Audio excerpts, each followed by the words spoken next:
Bismillahirrahmanirrahim. Assalamualaikum. Sekarang saya Doni Adi Prayogo dari Nusantara tapi untuk memenuhi tugas besar yang dimana saya akan memaparkan dengan tema temuan analisis internal ini adalah hal-hal yang berkaitan dengan pertanyaan positif maupun negatif. Temuan positif atau eksepsi atau defisiensi mempresentasikan area yang memiliki tingkat resiko yang tinggi sehingga auditor menyertakan rekomendasi untuk memperbaiki pengendalian sistem atau operasi organisasi. Yang kedua dapat dalam pelaporan hasil audit, baik temuan yang bersifat positif maupun yang bersifat negatif harus disajikan secara berimbang atau proporsional. Nah, selanjutnya ini temuan negatif eksepsi atau defisiensi memiliki karakteristik temuan yang layak untuk dilaporkan. Yang pertama, signifikan dan didukung oleh bukti audit atau fakta bukan opini. Yang kedua, objektif dan relevan dengan masalah yang dihadapi. Mendukung kesimpulan yang logis, beralasan, dan dapat mendorong manajemen untuk melakukan tindak lanjut berdasarkan hasil audit. Yang keempat, mungkin tidak signifikan, tetapi menunjukkan gejala masalah yang potensial terjadi di masa depan. Pelaporan secara lisan, diskusi dengan manajemen auditi, dan memastikan tindak lanjut memastikan sebagai langkah preventif atau detektif merupakan bentuk penanganan yang dapat diterima atas temuan audit yang dimaksud.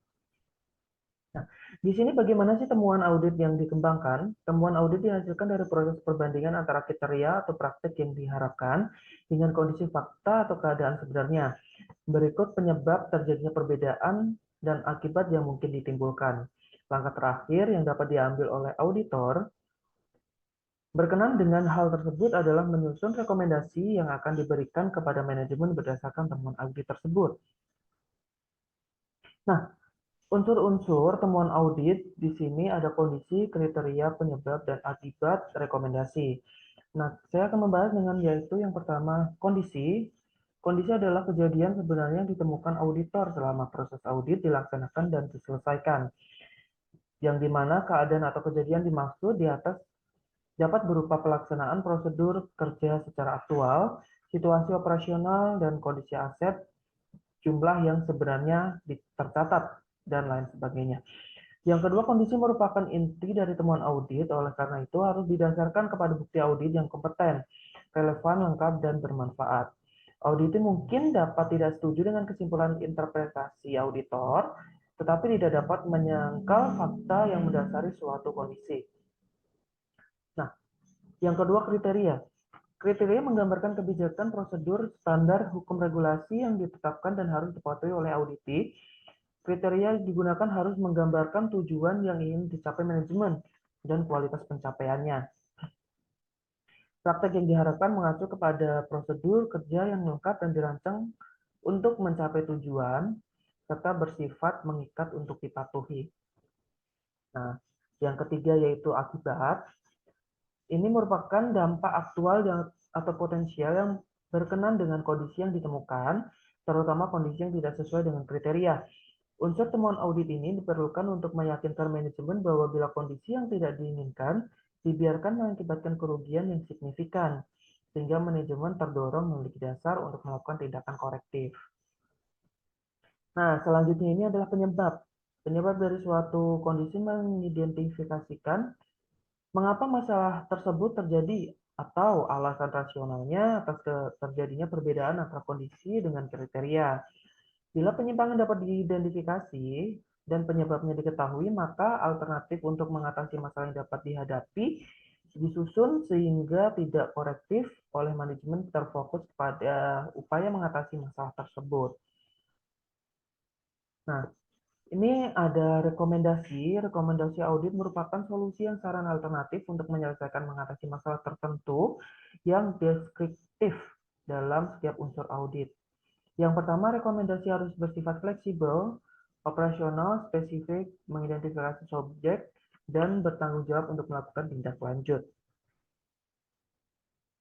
Nah, kesimpulan atau pendapat harus menemukan berbagai temuan audit dalam perspektif yang didasarkan kepada implikasi dari temuan audit tersebut secara keseluruhan.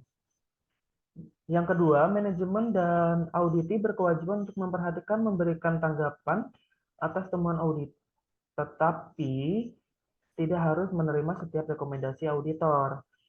Nah, faktor yang perlu dipertimbangkan oleh auditor, yang pertama yaitu berdasarkan pertimbangan profesional atau rekomendasi tersebut dapat mengatasi masalah. Manajemen atau auditi mampu mengimplementasikan rekomendasi yang diberikan oleh auditor. Rekomendasi harus sesuai dengan sifat operasi auditi. Rekomendasi harus mempertimbangkan asas biaya dan manfaat. Rekomendasi harus mempresentasikan jangka waktu dalam menyelesaikan atau mengatasi masalahnya. Nah, selanjutnya untuk rekomendasi ini sendiri sebelum laporan audit tertulis diterbitkan, auditor internal perlu mendiskusikan temuan audit termasuk rekomendasinya dengan tingkatan manajemen yang tepat. Diskusi tersebut dapat membantu untuk menghindari kesalahpahaman, perbedaan interpretasi atas fakta, serta untuk memperkuat hubungan kemitraan. Selanjutnya tingkat signifikan temuan. Nah, di sini temuan tidak signifikan, temuan yang bersifat kesalahan administrasi dan dialami oleh semua entitas. Bahkan jika melaporkan temuan seperti itu, kinerja auditor akan dianggap tidak produktif. Perlakuan terhadap temuan tidak signifikan, dibicarakan dengan pihak terkait. Yang kedua, follow up adalah temuan sudah dikoreksi, ditulis di kertas kerja, tidak dimasukkan ke dalam laporan. Contoh nih, staf AP mencari diskon. Temuan untuk mengindikasikan kurang pelatihan karyawan, kurang supervisi, atau kurang jelasnya instruksi. Nah, tingkat signifikasi temuan minor. Temuan ini perlu dilaporkan karena akan merugikan entitas. Karyawan dari kas kecil menggunakan kas kecil untuk kepentingan pribadi. Jika temuan ini tidak dilaporkan akan berdampak merugikan. Temuan mayor, di mana temuan yang akan merugikan entitas dalam jumlah besar. Contohnya, Departemen AP yang hanya akan melakukan pembayaran atas tagihan yang sudah jatuh tempo, adanya sistem pengendalian yang cacat yang disebabkan adalah kesalahan pembayaran sebesar 7 miliar. Nah, di sini saya menggunakan buku Sawyer Audit Internal di halaman bab 8 330 rekomendasi untuk bukunya. Nah, di sini kesimpulannya harus dipanjang oleh fakta-fakta, namun harus merupakan pertimbangan profesional, bukan berisi rincian atau tidak perlu. Dalam membuat kesimpulan, auditor internal jelas memiliki peluang untuk memberikan kontribusi kepada organisasi jika auditor internal secara konsisten menyajikan kesimpulan yang bisa menghasilkan kinerja yang baru, ditingkatkan kinerja yang lebih tinggi, mengurangi biaya, meningkatkan kualitas produksi, menghilangkan pekerjaan, meningkatkan jasa, meningkatkan posisi kompetitif organisasi, maka audit internal jelas bernilai. Nah, kesimpulan dapat menekankan pemahaman auditor atas usaha organisasi hubungan fungsi yang diaudit terhadap perusahaan dengan keseluruhan. Kesimpulan dapat seharusnya menyajikan tindakan potensial dan menunjukkan bahwa manfaat memperbaiki kesalahan akan melebihi biayanya.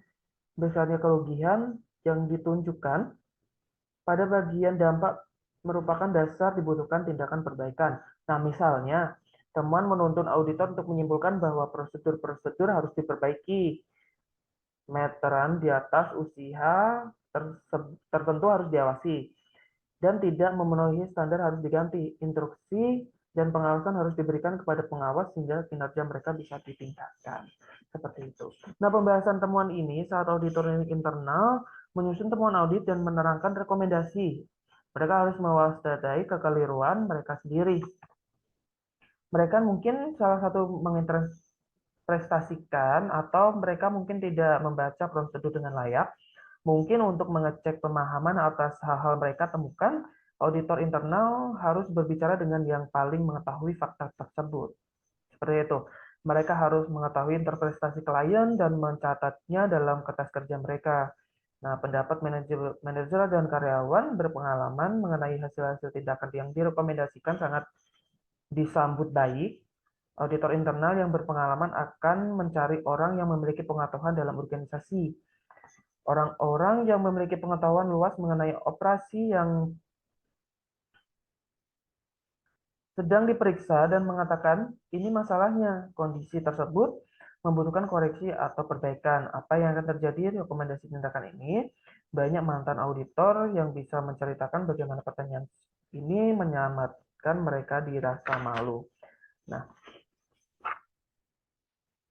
sekian presentasi dari saya. Terima kasih dan selamat beraktivitas kembali. Ini untuk memenuhi tugas besar di mata kuliah internal audit. Untuk buku rekomendasi, saya menggunakan buku Sawyer Auditing Internal di edisi 5. Silahkan dicari di workshop dan di toko buku Terima kasih, selamat beraktivitas kembali.